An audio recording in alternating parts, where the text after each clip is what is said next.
Welcome to the Game of Risk, everyone. I'm your host, OliveXC, a top player at this game. And today we are doing Tutor Tuesday, where I review a subscriber game and help them and you, the viewer, get better at the game of Risk. Today's game comes from Truth Powers, the #1 player on the free-for-all ladder during Europe Advanced Progressive Capitals with alliances, blizzards, and no fog.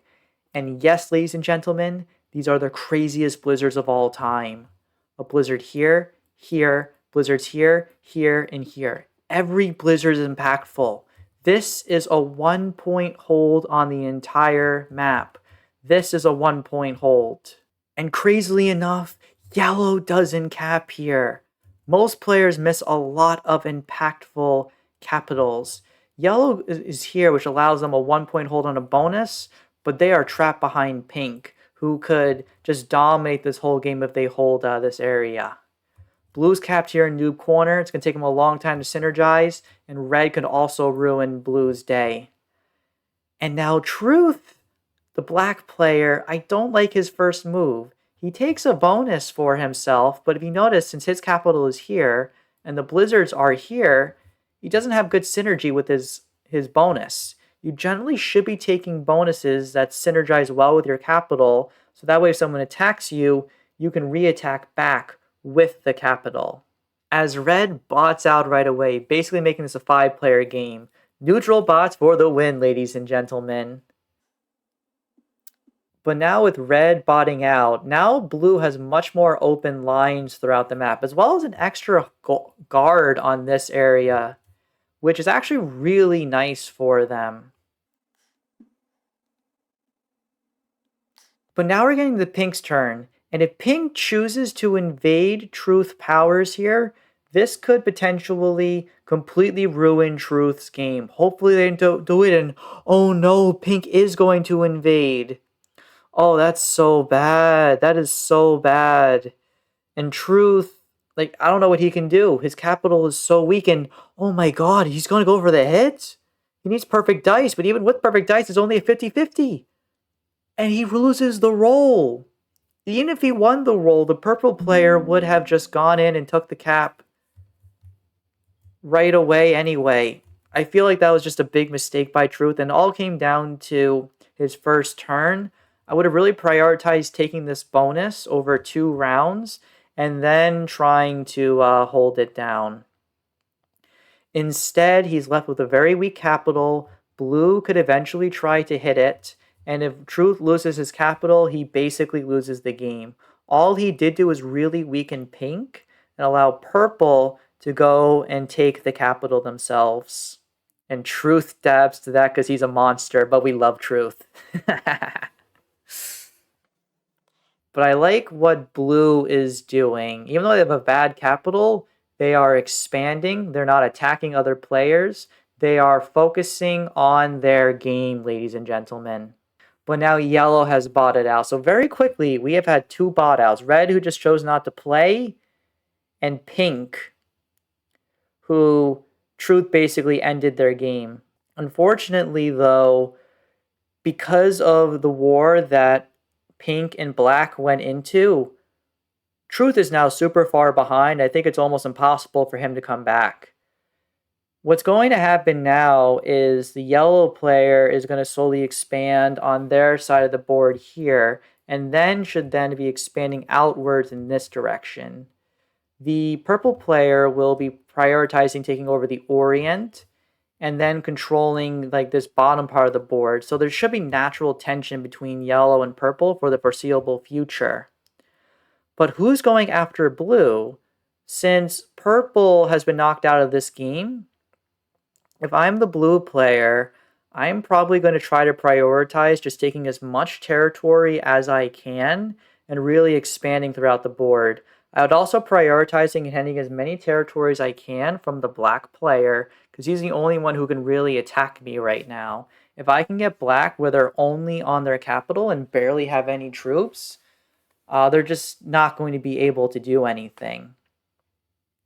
As Truth is slowly getting another card for themselves. But again, just not much that they can do. And yellow is now establishing their second bonus. So again, they're doing fine, But them leaving all of these troops right here, they're encouraging purple to potentially go into them, and purple does do that. So yes, lots of attacking, but we knew this was going to be happening, ladies and gentlemen, between purple and yellow. I'm not really worried about them in the short term. I'm really worried about blue in the long run, because I think purple wins this game if the board stays stagnant. But I think blue is playing this beautifully right now. They are aggressively trying to take bonuses. They're leaving purple and yellow alone, and they are building up the lead for themselves. So he's using, I think, an important feature that Truth is used to allow him to get to number one on the ladder, which is why he plays these unique settings. By using the alliance feature, he can communicate well with his opponents. As he slow rolls a 6v4, generally blitzing is best, as he does able to succeed there. He's trying to get the other players to attack blue, because if yellow and purple keep attacking each other, it's just going to hand the game to the blue player. I mean, yellow is going so hard right now. Like, look at this. Purple gets completely invaded, and purple's, I think, is in a really tough spot because they can't invade into yellow right here, right? Because there's a capital sitting right here. So a purple can attack a little bit. In the long run, yellow will be getting more troops, and purple's capital is getting very weak. One thing that I would do if I'm yellow or blue this turn, I try to knock yellow off the board. I only focus on hitting yellow, and if I can knock yellow away, that forces purple and yellow to go to war, and then I can just go to war against blue and then try to take them out. But I like blue's play right here. He's just prioritizing taking another bonus for himself and growing strong. So he's getting a lot of troops. He's going to be getting the biggest set, 55 right now. And Truth is managing to hold his bonus. Also taking out pink for one card, maybe a little bit early. I would have waited till like the following turn on like 4 cards to potentially go for it. I don't think anyone was going for the kill on that turn specifically. Also, the troop bonuses were very early on. So now we can see, because blue did not attack yellow, yellow is correctly going into them, and yellow also takes the cap and gets a really good roll, but I think they're overextending a bit because they're attacking a lot, but they are unable to take and hold the bonus. Like, if I'm the yellow player here, if I can somehow take troops from my 13 and move them onto here, I'm golden. Oh my gosh. Yellow still has a 4 there. Purple just has blue has to take that cap. If blue takes the cap, they win. No, they don't take it. They don't take it. Oh, that's such a huge mistake. They needed that cap. If they take that cap, they take the game right there. Oh, that was such a blunder. And instead, blue is just taking another capital. They have to knock yellow out of the pocket. At the minimum, they have to knock yellow away because purple then has to retake the capital. Hit that 7v3 in the corner. 100% roll. Oh my gosh. Oh, that was such a huge blunder from blue. They could have won the game with that cap roll, ladies and gentlemen. They just took that 4 cap. That's not knowing when to strike. So now Truth, even with barely having any troops, only having 1 capital, they are attacking blue, trying to keep them in line. And Truth still has a 21 capital, keeping him strong enough. But now yellow is going. If I'm yellow, I prioritize trying to keep everything down that 4 cap. You have to hold that capital. And oh my gosh, they're just giving the capital up. Oh no, that is such a huge mistake, because now purple gets it and they're going to hold it like their life depends on it. Oh my goodness, what a huge mistake. And blue just attacks into black again. The Truth powers. And what can Truth do? He's down to 35 troops. He has like almost the least troops on this board. The blue player does not attack yellow again. Another huge mistake. So Truth is able to go in to attack blue a little bit to keep them weaker. It just takes up his entire set. Eventually, blue's going to get trained with a bigger set, and then what goes on? How can you stop someone from overexpanding?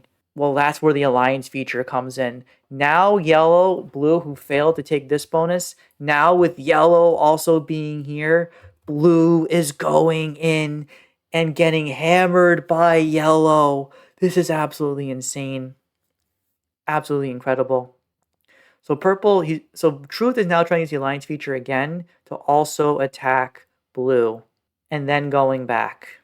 But now look, blue is recognizing their mistakes. They failed to take this spot here. However, they can knock yellow out. And what is yellow going to do now? They can focus on only one thing, attacking purple. However, since purple has a 15 guarding, as long as they don't lose their capital, I think they will be okay. So Truth actually decides to break and take a capital for themselves, but I would have prioritized breaking more bonuses instead. And he's trying to ask Purple to attack Yellow. I don't think Purple should really be listening to Truth right now. I feel like this game's going really close in, and Yellow missed a mistake right there. Yellow needed to take the 25v16 roll. That was the roll of the game. If they can take that capital away and hold it, they can potentially take this game away. Because instead, Purple is going to trade in with a huge set. They're going to go in and smack the yellow player down, break and hold the bonuses, have a guard up to card block them, and I don't know if the yellow player can do anything. Can they even do anything? I don't think so. Yellow just gives up. Purple has an ultimate lock on this game, and now blue is going in. Blue is attacking, taking out Truth powers. Truth is done down to 29 troops. And here I think Truth makes another mistake. Well, first he defeats red. Didn't really matter about attacking red because red was on 0 cards. But if I was Truth, I would be not really attacking that much. I'd be taking 1 card and passing. Breaking blue is a mistake right now. You need to have the 2 players go to war with each other, and hopefully one of them over attacks. If you kept your capital as a 50, blue doesn't do too much. By keeping blue weak, you are allowing the purple player to eliminate the yellow player who cannot fight back. Purple defeats yellow and then holds onto half the world with the 2 bonuses. They're just going to be taking this game. Because look at this. Instead of blue thinking about how to attack purple, blue is thinking about retaking and holding their bonuses. And you're just getting weaker. You just take 1 card and pass, and you do what you should have done the prior turn. Because again, I think it's unlikely that blue goes into you, and purple is attacking blue just enough to weaken them. And now they are going in and defeating the yellow player. Just absolutely beautiful. And then they take that entire stack, they put it back on their capital right here, and what the hell can blue possibly do? Even with a nice number, it is impossible to break the purple player. Their stack is blocked, but holding half the world, sets need to be in the multi-hundreds. So blue is trying to block right now, but purple is guaranteed to be having another set for themselves, and they didn't even fully block. This spot is what you need to kind of block off the world. So purple can just trade in. They could have smacked the 85 if they wanted to. Really, like any move that they make is good as long as they attack the blue player a lot and take advantage of their overwhelming lead in the game right now.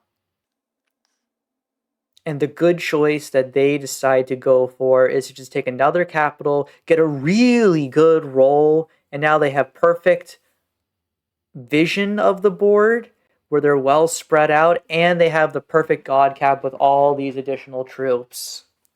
I like blue and truth have to somehow work together, but I think it's too little too late. I think blue doesn't have enough troops to be able to do anything against the purple player, because while blue can spend 1 or 2 turns re-attacking the purple player, purple just gets too many troops per turn to do anything about it.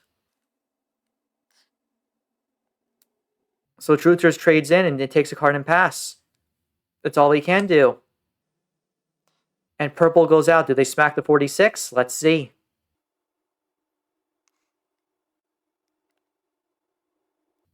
And time is running out. Oh my gosh, they go for the roll? Oh my god, oh my god. Okay, they go back in time. They go back in time. But this does allow blue to get the attacker's advantage. But even with the attacker's advantage, purple is still getting way too many troops. Truth is still blocked off and cannot do anything. Oh my gosh, and purple's cap is even opened. This just may be the end. And I think Truth, recognizing that, decides to go in, take out the blue player, gets a really nice roll, losing 24 on that 26. And now they are going in and successfully trying to take over as much as possible on the board. In the most impossible situation, with the most impossible odds, Truth is now in second place, facing the most OP, crazy Giga Chad blizzards of all freaking time. But I don't think there's anything that you can do here. It's just too impossible of a setup. And you just never had the right opportunity. Even with good dice, you are just unable to get the potential rolls needed. This is probably your highest odds possible, 15%, because sooner or later the bad odds happen. And with 0% odds, have to go back. There's nothing that you can do. Purple sees opportunity, but Truth has a set. But Purple's going for a roll. If they get a bad roll, they could potentially win. Purple's able to get the roll. Truth may have lost this game, but these were the craziest blizzards of all time, people. And I'm so happy to have been sharing this game with all of you here. Make sure to subscribe to Truth. He is amazing. This is OliveXC signing off.